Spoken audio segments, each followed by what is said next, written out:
네, 오늘은 저번 시간에 이어서 국권을 지키는 노력에 대해서 배우도록 하겠습니다. 저번 시간에 했던 내용을 잠깐 짚고 넘어가자면, 우리나라가 이제 그 하나하나 국권을 뺏기는 과정이었는데요. 첫 번째가 바로 뭐였냐? 한일 의정서를 몰래 체결을 하게 되죠. 그쵸? 이거는 이제 러일 전쟁 중에 있었던 일입니다. 그죠? 러일 전쟁 중에 한일 의정서를 체결을 해서 우리나라의 군사적 요충지라든지 이런 것들을 자기네들 마음대로 사용을 하게 되면서 일본이 전쟁에서 우세하게 되자 우리나라의 제1차 한일 협약을 강요하게 되죠. 역시 강요해서 체결하게 되죠. 그 결과 우리나라의 정치적으로 조언을 해주는 고문을 들이게 되면서 고문 정치를 하게 됩니다. 자, 그리고 그 이후에 일본이 러일 전쟁에서 일본이 승리하게 되죠. 승리하게 되면서 우리나라에 대한 그 독점적 지배권을 갖게 되는 겁니다. 그래서 제2차 한일 협약, 즉 우리는 다른 말로 뭐라고 합니까? 을사조약 또는 을사늑약이라고 얘기하죠. 을사조약을 체결을 하게 되고 이것을 통해서 우리나라의 외교권이 박탈당하고요. 그 다음에 통감정치를 실시하게 되죠. 그쵸? 맞습니까? 자, 그 다음에 이것으로 인해서 우리나라에 뭐 여러 가지 일들이 있었습니다. 을사조약 반대 투쟁도 했었고요. 그것으로 이제 을사의병 있었죠. 그쵸? 그 다음에 을사조약의 부당함을 알리기 위해서 헤이그에 특사를 파견을 하기도 했고요. 이것을 이유로 고종이 일본에 의해서 강제 퇴위당한 사건도 있었습니다. 그리고 이렇게 강제 퇴위시키면서 우리나라의 제3차 협약을 강요합니다. 이 3차 협약은 우리가 다른 이름으로 정미 7조약이라고도 얘기하고 한일 신협약이라고도 얘기하는 거죠. 그래서 3차 협약을 통해서 우리나라의 일본인 차관을 두면서 좀 더 내정 간섭을 강화하죠. 그렇죠? 내정 간섭이 고문 정치에서 통감 정치에서 이제 차관 정치로 좀 더 계속 더 심해지는 거죠. 그렇죠? 자, 그래서 3차 협약을 강요했고 이 이후에 어떻게 했어요? 군대도 해산시켰습니다. 그래서 군대 해산시키고 고종을 강제 퇴위시키고 그 다음에 정미 7조약을 강요한 것으로 우리나라에 정미의병이 일어나죠. 정미의병이 일어나면서 안중근 의사도 하얼빈에서 이토 히로부미를 죽이는 의거를 일으킵니다. 그럼 와중에도 이제 우리나라의 경찰권, 사법권 이런 것들을 박탈해 나가면서 일본은 결국에 우리나라의 한일 병합조약을 강요를 하고요. 우리나라의 그때 왕이었던 순종, 황제였죠. 순종은 거부를 했지만 결국에는 그 이완용이 대신 서명을 하게 되면서 우리나라의 한일 병합조약이 체결이 되고요. 그 다음에 조선 총독부라는 것을 설치해서 일본의 일왕이 조선을 총감독하는 총독을 우리나라에 이제 만들죠. 그쵸? 그래서 일본 총독이 나오고 우리나라 이제 본격적으로 우리나라의 권력이 이제 뺏겨서 병합이 되었던 게 요겁니다. 그래서 우리가 요거를 요렇게 기억하라고 했죠. 경술련의 국가적인 치욕이 돼서 경술의 국치 8월 29일 기억하라고 얘기를 했습니다. 그래서 이제 이 다음 시간에는 우리나라의 본격적으로 이제 그 식민지 시대에 대해서 배우게 될 거고요. 오늘 배울 내용은요. 여기에 한 거에서 우리가 국권을 지키려고 어떤 노력을 했는지에 대해서 배우도록 할 겁니다. 네, 그래서 우리나라의 국권을 지키는 노력에 대해서 알아보도록 하겠습니다. 첫 번째 항일의병 운동이 여러 개가 일어났는데요. 원인과 그 다음에 특징에 따라 한번 나눠보도록 하겠습니다. 시간의 순서에 따라 제일 처음에 일어났던 게 을미의병이죠. 자, 을미의병은요, 원인이 뭐였냐면, 을미사병과 단발령이었어요. 기억나죠? 그쵸? 그래서 이 을미의병의 특징은요, 유생 중심으로 일어났었다는 것. 중요합니다. 유생은 성리학 공부한 사람들이죠. 그래서 이런 거는 견딜 수 없다 해서 유생 중심으로 일어났었고요. 그 다음에 을사의병 보겠습니다. 을사의병이 일어난 이유는 을사조약의 체결을 무효화하기 위해서죠. 그래서 원인은 을사조약 강제 체결입니다. 이 특징이 바로 뭐냐? 이제 뭐 최익현이라고 하는 사람은 우리가 그 위정척사파로 굉장히 유명한 사람이죠. 도끼상소를 했던 그 사람.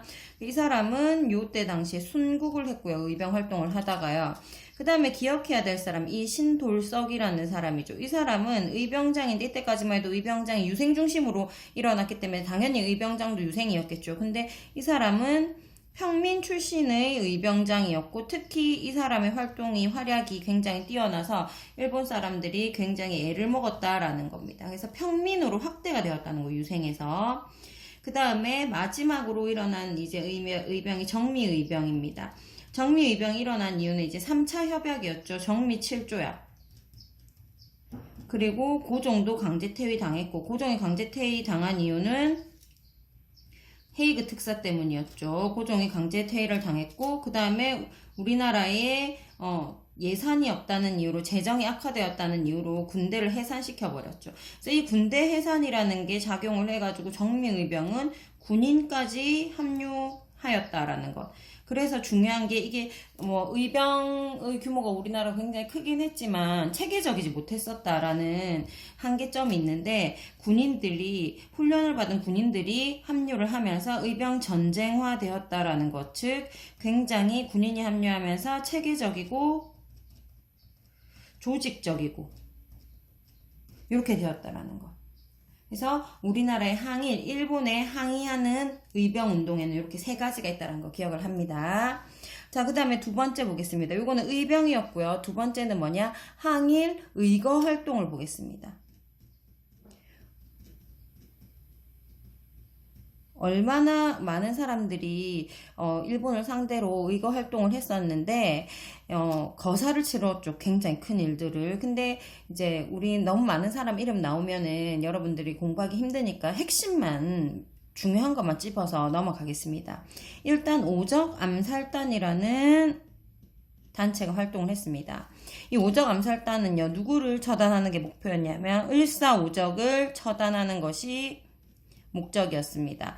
을사오적은 누군지 알죠? 을사조약에 그 대신들이 대신 갔잖아요. 그 왕들, 그러니까 왕들이 아니죠. 왕이 건강상의 이유로 계속 회피를 했죠. 을사조약에서. 그러니까 그때 그 우리나라의 장관급에 해당하는 대신을 9명 불렀는데 그 중에 5명이 거기에 찬성하는 사인을 했었죠. 그렇죠. 그래서 그 5명의 을사오적이라고 하고 을사오적을 처단하기 위해서 오적 암살단이 있었고요. 자, 그 다음에 전명훈 장인환이라는 사람은요, 미국인 외교관, 우리나라의 이제 외교 고문이었어요. 이 스티븐스를 사살했습니다. 그래서 전명훈 장인환 이 의사들은 굉장히 유명한데 스티븐스를 이제 미국까지 찾아가가지고 사살을 했거든요. 그래서 거기에서 재판을 받았는데 실제로 전명훈 장인환 이 사람들이 그렇게 뭐 이렇게 자국민 미국에서 자국민을 죽였음에도 불구하고 이 스티븐스가 친일적인 인물이었기 때문에 우리 민족적인 그런 그 이유가 있었다. 민족을 억압하는 그런 상황에서 스티븐스를 사살한 게 어느 정도 정당방위가 들어가가지고요. 실제로 그렇게 큰 무거운 그 재판의 결과는 받지 않았었습니다. 자, 그 다음에 제일 유명한 사람이 안중근 의사죠. 안중근 의사는 하얼빈까지 찾아가가지고 이토 히로부미, 우리나라의 초대 통감이었죠. 이토 히로부미를 사살합니다. 자, 그 다음에 이재명 의사는요, 이완용이 누구냐면 이제 을사오적의 대표 인물이죠. 그쵸? 그리고 맨 마지막에 그러니까 한일 병합조약에 사인한 그 나쁜 사람이죠. 그쵸? 그 사람을 암살하려고 시도를 했습니다만은 잘 되진 않았었습니다. 그래서 이런 항일 의거 활동을 했었습니다. 자, 그 다음에 여기에서 동그라미 3번에서 보겠습니다. 우리나라 사람들이 이것만 한 것이 아니라 애국 계몽 운동도 열심히 했어요. 애국 계몽 운동은 나라를 살리기 위해서 이제 계몽 활동, 일깨우는 활동도 하고 민족의 실력도 양성시키는 거예요. 그래서 민족의 실력을 키워서 양성시켜서 국권을 회복하려는 운동이다. 이렇게 생각을 하면 됩니다. 그래서 여러 가지 단체가 있었는데 요 단체도 핵심만 짚고 넘어가겠습니다. 뭐 여러 사람들 그 단체에서 열심히 활동했던 사람들의 이름을 꼭 기억할 필요는 없습니다. 고등학교 가면은 이제 공부를 해야 되지만 요 상태에서는 중학교에서는 그냥 선생님이 해주는 수준까지만 공부를 하도록 합시다. 보안에는 러일 전쟁 중에 우리나라에 그 황무지라고 하는, 그러니까 땅을 제대로 개발이 안 된, 개척이 안 된 그런 못 쓰는 땅들이 많았거든요. 근데 그 땅은 다 우리가 나중에 개간하고 하면 잘 쓸 수 있잖아요. 근데 이거를 일본이 황무지를 가져가려고 했었어요. 그래서 러일 전쟁 중에 황무지 개간권을 일본이 요구를 했었어요. 개간한다라는 것은 땅을 쓸 수 있게 한다라는 거죠. 개간권을 요구했는데 까딱하다가는 당연히 뺏길 수밖에 없었겠죠. 근데 요거를 우리가 반대 운동을 펼쳐가지고 결국에는 사람들이 많이 알게 되어서 저지하는데 성공했었습니다. 그래서 보안의 요거 좀 기억을 해두세요. 왜냐하면 성공했으니까, 활동에 성공했으니까. 자, 그 다음에 뭐 헌정연구회라는 것도 있었거든요. 이 헌정연구회는 어떤 것을, 우리나라를 위해서 어떤 것을 주장을 했냐면 입헌 군주제를 실시할 것을 주장을 했습니다. 왜냐면 우리나라 황제가 아직 있으니까요. 요거는 이제 독립협회랑 같죠, 그쵸? 그 다음에 대한자강회라고 있었어요. 대한자강회는 이제 고종 강제 퇴위 당했잖아요. 그래서 고종 퇴위 반대 운동을 주도했던 단체입니다. 근데 고종 강제 퇴위 반대 운동을 하다가 결국에는 해산당했습니다. 그리고 중요한 단체가 이 단체예요. 신민회라는 단체. 요 신민회라는 단체는 꼭 기억하기 바랍니다. 우리나라 독립운동의 역사상 굉장히 중요한 단체예요. 신민회는 1907년에 조직된 단체인데요. 이 신민회는 비밀단체입니다. 비밀결사. 신민회는 비밀결사예요. 그래서 비밀단체고 실제로 여기서 활동했던 사람이 누가 있냐면 우리가 아는 사람들 많아요. 안창호, 신채호, 그 다음에 장지연. 안창호는 많이 들어봐서 여러분 다 알테고, 장지연도 그 시리아 방성대국 쓴 사람이고, 신채호는 나중에 이제 이 사람이 우리나라의 그 식민 역사에 반대해서 민족사학을 주장했던 사람이거든요. 그래서 뒤에 나오는 사람입니다. 어쨌든 요런 사람들이 있었는데 이 신민회가 했던 일이 뭐냐면 얘네들은 공화정을 주장합니다. 실제로 여러분들 기억할지 모르겠지만, 고종 강제 퇴위, 고종이 그 독립협회를 해산할 때 이유가 바로 뭐였습니까? 그 독립협회가 공화정을 주장한다, 뭐, 이렇게, 이거로 누명을 써서 독립협회가 해산을 했었잖아요. 그쵸? 그래서 공화정을 주장했다, 이게, 그러니까, 입헌군주제에서 한 단계 더 나간 단계거든요. 그러니까 좀 많이 발전했다고 보면 되죠. 사상적으로 발전을 많이 한 단체입니다. 그래서 공화정을 주장을 했었고요. 이 사람들이 했던 일이 바로 뭐냐면, 기억해서 하겠습니다. 기억. 민족 교육을 실시합니다. 그래서 직접 학교를 차렸어요. 대성학교, 오산학교, 이런 학교를 건립을 해가지고 민족의 실력을 양성했다라는 거죠. 그래서 똑똑한 사람을 많이 키웠다라는 겁니다. 그리고 이런 거 하려면 돈 들겠죠. 그래서 민족 자본을 육성해요. 우리나라의 돈을 많이 벌려고 했다라는 겁니다. 그래서 만들었던 게 이제 도자기 회사인데 우리 교과서엔 자기 회사라고 나오거든요. 그래서 도자기 회사도 운영을 했었고, 그다음 태극서관이라고 하는 뭐 서점 같은 것도 운영을 했었습니다. 그래서 태극서관 이런 것들 운영을 했었고요. 이런 것을 통해서 돈을 벌었었습니다. 그 다음에 디귿 만주에 독립운동기지를 건설했었거든요. 이 만주 독립운동기지는 우리나라에 더 이상 그 항일 운동을 하기가 힘들어졌었어요. 왜냐면 1909년에 우리나라에 하도 이제 일본에 항의하는 사람이 많으니까, 항거하는 사람이 많으니까 남한 대토벌 작전이라고 해서 일본이 우리나라 의병들이나 이런 항일 운동을 하는 사람들을 다 잡아 죽이는 일이 벌어졌었거든요. 그래서 이 우리나라 사람들이 다 모여서 이거는, 그러니까 의병 활동이나 항일 의거 활동을 하는 사람들이 모여가지고 우리나라 안에선 더 이상 힘들다. 그래서 해외로 나가서 투쟁을 하자 해가지고 해외로 굉장히 많이 이동을 하게 됩니다.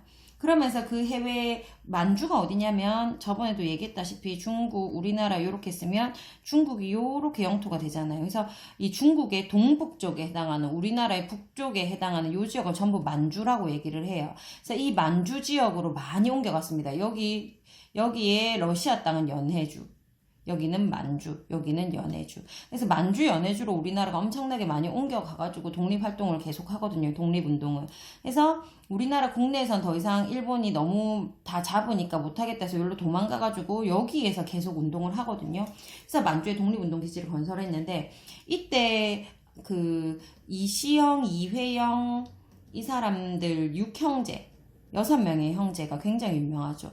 이 이시영 같은 경우에는 우리나라의 초대 부통령까지 했던 사람입니다. 그리고 그때 당시에는 대신도 했었던 사람이고요. 그 다음에 이회영, 이 가문 자체가 이조 판서 이렇게 했던 집안들이거든요. 그래서 엄청 정치적으로도 굉장한 집안이고, 경제력도 엄청난 집안인데, 이 사람들이 6형제가 전부 다 모든 전 재산을 처분하고 만주로 가가지고 이 독립운동 기지를 만들어요. 이 사람들이 처분했던 재산이 현재의 가치로 한 수백억에서 1천억, 한 1천억의 재산의 가치를 갖고 있다고 하거든요. 그래서 일본 애들이 이 사람들을 회유하기 위해서 엄청나게 노력을 했다고 해요. 재산이 엄청나게 많으니까.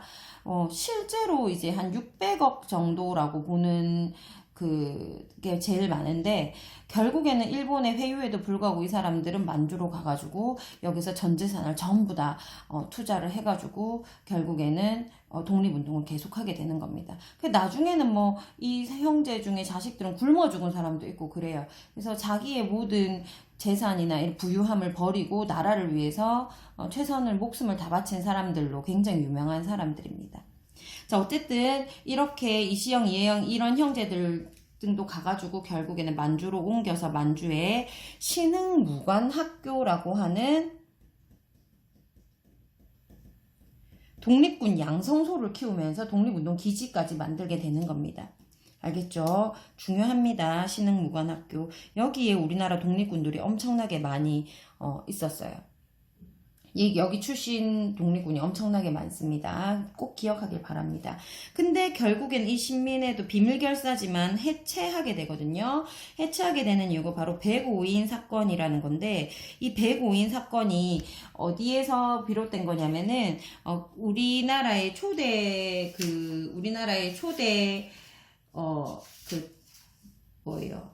통감으로 온 사람이 바로 데라우치라는 사람인데요. 이 데라우치라는 사람을 사살하려고 했다라는 사건을 조작을 하는 거예요. 그래서 총독 암살 하지는 못했고 미수에 그쳤다, 실패했다라는 거죠. 미수 사건을 조작해서 이 인물이 총독을 암살하려고 했던 인물이 누구냐면은 안중근의 사촌인 안명근이라는 사람이거든요. 그래서 근데 그 안명근이 실제로 총독을 암살하려고 했는지 안 했는지조차 몰라요. 그것조차 조작이라고 얘기하는 사람이 있기 때문에 어쨌든 암살 미수 사건을 조작이 아니죠. 조작이죠. 조작을 해가지고 그때 당시에 한 600명 정도를 검거를 합니다. 그러니까 의심 가는 사람, 이 암살 미수 사건에 힘을 보탰을 거라고 의심하는 게 아니라 그냥 일본을 상대로 항일 운동을 하는 거라고 의심되는 사람을 600명을 다 잡아들이는 거예요. 그래서 600여 명을 검거해가지고요. 이 중에 105명을 유죄를 내립니다. 105명 유죄. 이게 바로 언제 일이냐면 1912년의 일이거든요. 근데 1년 있다가 보면요. 결국에는 1년 후에 6명에게 6명만 5, 6년의 징역이 있어요. 그러니까 결국에는 이거 일본을 상대로 하는 사람들을 다 잡아들여가지고 600명 잡아들여가지고 항일운동하는 사람들, 그래서 105명 제일 핵심 인물 105명 잡아가지고 유죄로 해놓고 그 이후에 6명만 잡아서 징역을 주는 거예요. 그러니까 결국에는 이 사람들이 전부 다 신민회 출신 사람들이 많았거든요. 그래서 자연스럽게 배고인 사건으로 인해서 해체되는 겁니다. 이거 중요합니다. 애국개몽운동에서 가장 중요한 거는 신민회라는 단체예요. 결국에는 이런 실력 양성을 하고 민족 독립운동기지를 만들고 만주에, 그러면서 우리나라가 그 이후에 일제 강점기에서 광복하기까지 항일운동을 할 수 있었던 기반을 만든 단체가 요 신민회입니다. 아주 안타깝게 배고인 사건으로 해체가 되었지만요. 자, 그 다음에 네 번째 보겠습니다. 국채보상운동. 우리나라가 그냥 당하고만 있었던 게 아니라 엄청나게 노력을 했다라는 것을 보여주는 거예요. 자, 국채보상운동은 바로 뭐냐면, 국채는 무엇을 의미합니까? 나라가 지은 빚을 의미합니다. 그래서 나라가 나라한테 빌려오는 것을 국채라고 얘기해요. 그래서 이 국채도 언제 많이 우리가 빌렸냐면 강제로 빌렸어요. 강제로. 일본 정부로부터. 그래서 을사조약 때쯤 해가지고 일본 정부로부터 강요받아가지고 우리가 많이 빌려왔거든요. 그걸 국채라고 얘기를 합니다. 이 나라의 빚. 자, 그래서 이건 어디에서 시작이 되었냐면 대구에서 우리나라에서 시작이 되었고요.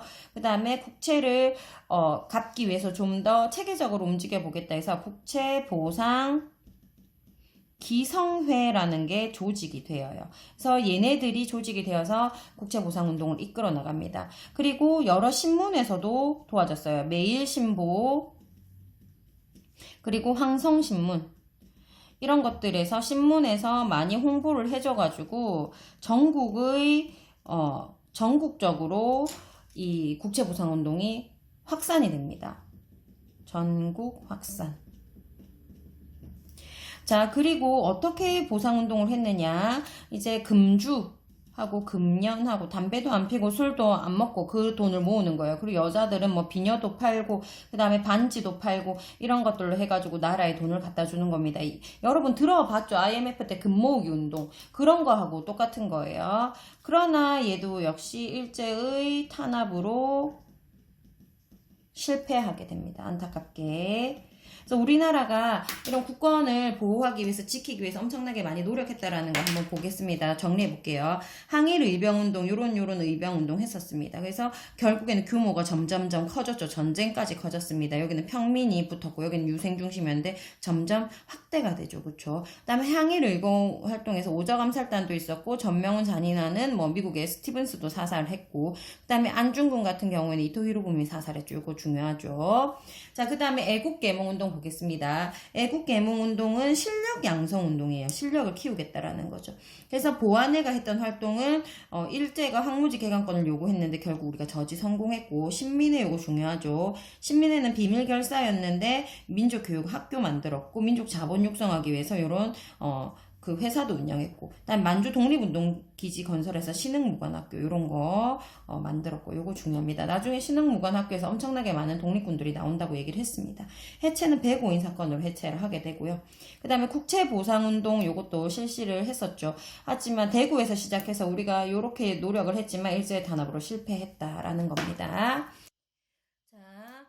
오늘 두 번째로 신문물의 수용과 사회문화의 변화에 대해서 보겠습니다. 새로운 문물의 수용과 사회의식의 변화, 이렇게 써서 보겠습니다.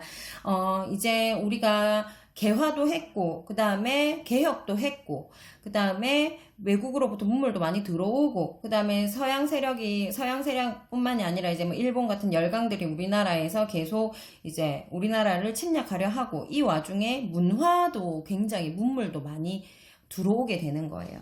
그래서 어떤 일이 벌어졌는가 첫 번째 보겠습니다. 조선에 들어온 근대 문물.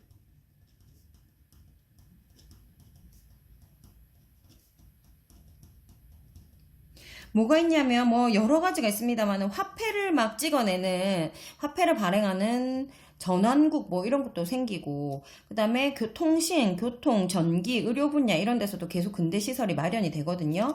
그래서 중요한 것만 얘기하자면 근대식 병원이 생겨요. 이 근대식 병원의 이름은 광해원입니다. 우리나라 근대식 병원. 그다음에 무기도 제조합니다. 무기를 제조하는 우리나라의 그 기관 이름은 기기창이에요.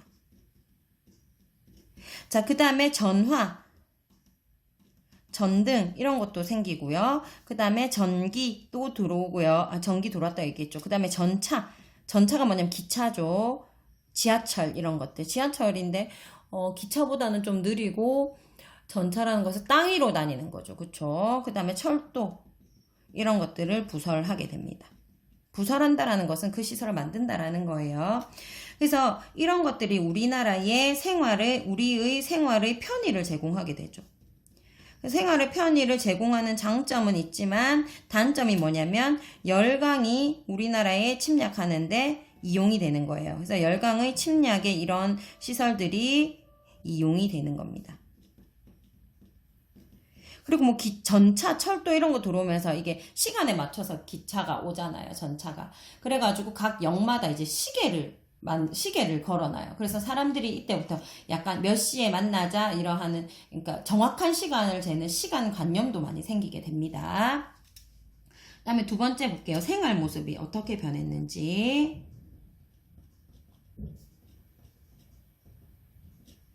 자, 생활 모습은 어떻게 변했느냐. 일단 의복 생활이 많이 바뀌어요. 그래서 양복 입고 양장을 하게 됩니다. 그러니까 서양처럼 이제 정장을 입는 그런 게 생기는 거예요. 그래서 뭐 여러분들 그런 옛날 드라마나 미스터 선샤인 뭐 이런 거 보면은 정장 입은 양장하는 여자들이 나타나기 시작하죠. 그쵸? 남자도 마찬가지고. 그런 그런 복장을 입기 시작한다라는 겁니다. 자, 그 다음에 외국 음식이 유입이 되고요. 외국 음식 유입 제일 대표적인 게 뭐 커피 같은 거 있죠. 그래서 뭐 모던보이 이래가지고 나는 제일 그러니까 유행에 빠르고 이런 사람들이야 이러면서 막 커피도 마시고 양복 입고 이런 것들 문화가 생기는 거예요. 그 다음에 겸상이 유행합니다. 옛날에는 신분제도 있었고 남자 여자가 또 따로 밥상을 따로 해가지고 먹었었죠. 근데 그런 게 아니라 이제 남녀 상관없이 가리지 않고 함께 식사하는 풍습 겸상이 유행을 하고요. 그 다음에 신분제가 없어져가지고요. 신분에 따른 원래 주택 제한도 있었거든요, 우리나라에서. 근데 그런 주택 제한도 없어지고 하면서 외국식, 서양식, 일본식 이런 건물도 많이 건축이 됩니다. 자, 대표적으로 우리나라의 요런 건물, 요런 것들 덕수궁 석조전인데요. 요런 고종황제 때 지은 거거든요. 그래서 요런 서양식 건물 같은 것도 많이 들어오고요. 일본식 건물도 많이 들어오게 됩니다. 자, 그 다음에 세 번째 평등의식의 성장. 우리가 신분제가 폐지되면서 신분에 따른 차별도 폐지가 되는데, 이제 점차 없어지는데, 남녀에 대한 우리가 그 차별이 굉장히 많은 나라였잖아요. 그래서 남녀에 대한 차별도 많이 없어지게 됩니다. 자, 신분제가 폐지가 되고요, 일단. 가보개혁 때 폐지되었죠, 그쵸? 네, 가보개혁 때 근대적이지 않은 그런 나쁜 악습들을 없애버려요. 가보개혁 때. 그래서 조혼도 없어지고요. 고문 문화도 없어지고, 우리나라 고문했었죠. 그 다음에 태형, 때리는 거 있죠. 요것도 없어지고, 그 다음에 연좌제는 뭐냐면 나쁜 짓 하면 그 집 사람들 다 잡아서 벌하는 거잖아요. 그래서 옛날에는 대역죄 같은 경우에는 3대를 멸하고 막 이랬잖아요. 가족을 아예 친척들까지 다 죽이고 그랬었거든요. 그런 연좌제 이런 것들을 다 폐지시켜 버립니다. 그 다음에 알다시피 과부의 재가도 허용했죠. 옛날에는 재혼 같은 거 못했죠. 여자는. 근데 가부, 여자도 어떻게 재가를 허용한다. 이런 거죠. 그 다음에 여권통문. 여권통문이라는 것은 여성의 권리를 얘기하는 거예요. 그래서 이 여권통문은 우리나라 최초의 여권, 여자 권리에 대한 선언문이거든요. 그래서 이거는 황성신문에까지 보도될 만큼 그때 이슈였던 사건입니다. 자, 어쨌든 이렇게 해서 평등의식도 성장을 합니다. 그 다음에 두 번째, 교육과 문화의 발전. 아주 핵심만 선생님이 하기 때문에 교과서를 나중에 그냥 한번 훑어보면 되고요. 만약에 시험 칠 때는 선생님 필기한 거 위주로 공부를 하면 됩니다. 문제집이나 이런 거 보면 엄청나게 자세하게 많은 내용이 실려 있는데 그런 거 다 할 필요는 없습니다. 첫 번째 신문부터 볼게요. 여러 신문이 많이 발행이 되거든요. 그래서 한성순보라는 우리나라 최초의 그 국가에서 발행하는 신문이 나옵니다. 최초 신문. 자, 그 다음에 독립신문은 다 알죠. 근데 이 독립신문은 우리나라 한글로만 만들어진 게 아니라 한글판과 영문판 동시에 발행을 하면서 우리나라의 그 사정을 외국인들도 알게 되는 계기가 되었고요. 그 다음에 황성신문은 여러분 다 알 겁니다. 그 시일야 방성대곡 알죠?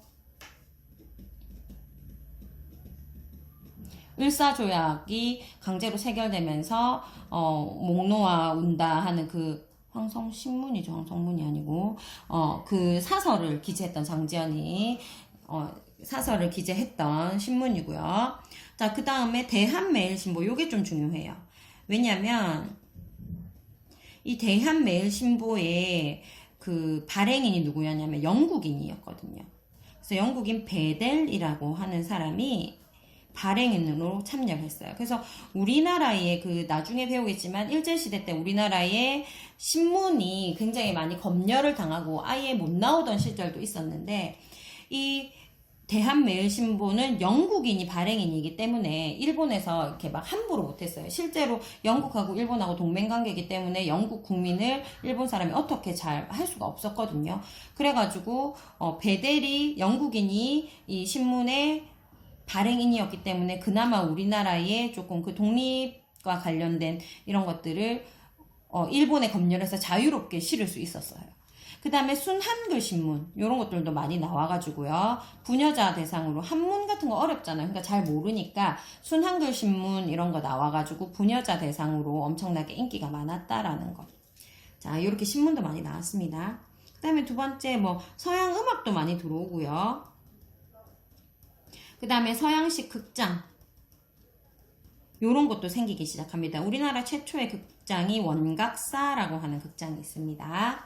그 다음에 세 번째, 종교계에서도 우리나라의 종교가 굉장히 많이 이제 인정이 되거든요. 그래서 예를 들자면 천주교 이제 우리 서학으로 들어왔던 거죠. 그 다음에 개신교는 지금의 교회, 이건 지금의 성당이죠. 그 다음에 천도교라는 종교도 있어요. 천도교는 뭐냐면요, 동학을 계칭한 거예요. 그러니까 동학이라고 보면 돼요. 지금은 천도교라는 이름으로 있습니다. 그 다음에 대종교도 있습니다. 대종교는 뭐냐면 우리나라의 단군교라고 생각을 하면 돼요. 그래서 단군 신앙을 바탕으로 단군을 믿는 종교라고 생각을 하면 됩니다. 그 다음에 유교도 종교화 됩니다. 이게 실천적인 유교, 옛날에 그런 성리학이 아니라 실천적인 유교, 우리 생활과 밀접하게 관계 있는 유교로 발전을 시키거든요. 그래서 이런 종교들이 인정을 받게 되고 활동을 하게 되면서 얘네들이 주로 이제 천주교 개신교들이 한 일인데요. 우리 선교사들 들어와가지고 막 도와주고 하잖아요. 우리나라 지금 외국에 못 사는 외국에 나가서 도와주기도 하고 그런 것들처럼 고아원, 양로원 이런 거 만들어가지고 사회봉사 활동도 많이 하고요. 자, 그 다음에 학교 같은 거, 병원 요런 거 세워가지고 선교 활동도 했습니다. 그래서 우리나라의 그 사립 학교들 보면은 뭐 기독교 학교도 있고 불교 학교도 있고 그렇거든요. 지금 대학도 보면은 기독교 대학, 불교 대학 이런 것들이 다 있어요. 뭐 연세대 같은 경우에는 굉장히 유명한 기독교를 중심으로 한 대학에서 시작을 했고요. 그렇죠? 그다음에 그 가톨릭 대학도 그 종교 대학이죠. 그렇죠? 뭐 동국대학 같은 경우 유명한 불교를 중심으로 하는 대학이고요. 그래서 그런 것들처럼 이제 그런 데서 여기에서부터 시작된 거거든요. 그래서 그런 거 보면은 우리나라의 종교가 엄청나게 큰 학문 발전에도 역할을 했다라고 볼 수 있겠죠. 그렇죠? 그래서 오늘은 요거 하고 그다음에 아까 우리가 국권을 지키기 위해서 엄청나게 많은 노력을 했다. 요거 두 가지 배운 것으로 수업을 마치겠습니다. 중요한 거 다시 한번 얘기해 주자면 국권을 지키기 위한 노력에서 보면은 항일의병운동 점점 확대되었다. 항일의거 활동 요런 거 했다. 그 다음에 애국개몽운동에서 신민의 기억을 해야 되겠죠. 우리 독립활동의 이후에 독립활동에 큰 기반을 마련을 했다라는 거. 그 다음에 국채보상운동 했으나 실패했다. 자, 그 다음에 새로운 문물, 요건 좀 가볍게 볼 수 있겠죠. 이런 근대식 병원도 들어왔고, 이런 것들 했지만 결국에는 열강의 침략에 이용이 되었다. 사회 모습도 지금하고 비슷하게 변하기 시작하죠. 그 다음에 평등의식도 성장을 해서, 요런 것. 남녀, 이게 신분제의 평등뿐만이 아니라, 남녀의 평등까지 이제 거론을 하게 되었다라는 거죠. 여권 통문을 보면 알 수 있다시피. 그 다음에 신문도 여러 개가 이렇게 막 나와서 역시 이제 계몽에 힘을 보탰고, 그 다음에 우리나라의 그 처지나 이런 것들 독립운동 하는데 굉장히 큰 영향을 미쳤습니다. 그 다음에 요런 서양음악 요런 것도 들어왔고요. 그 다음에 종교계에서도 요렇게 해서 사회적으로 많은 변화가 있었다라는 겁니다. 오늘은 여기까지 하겠습니다.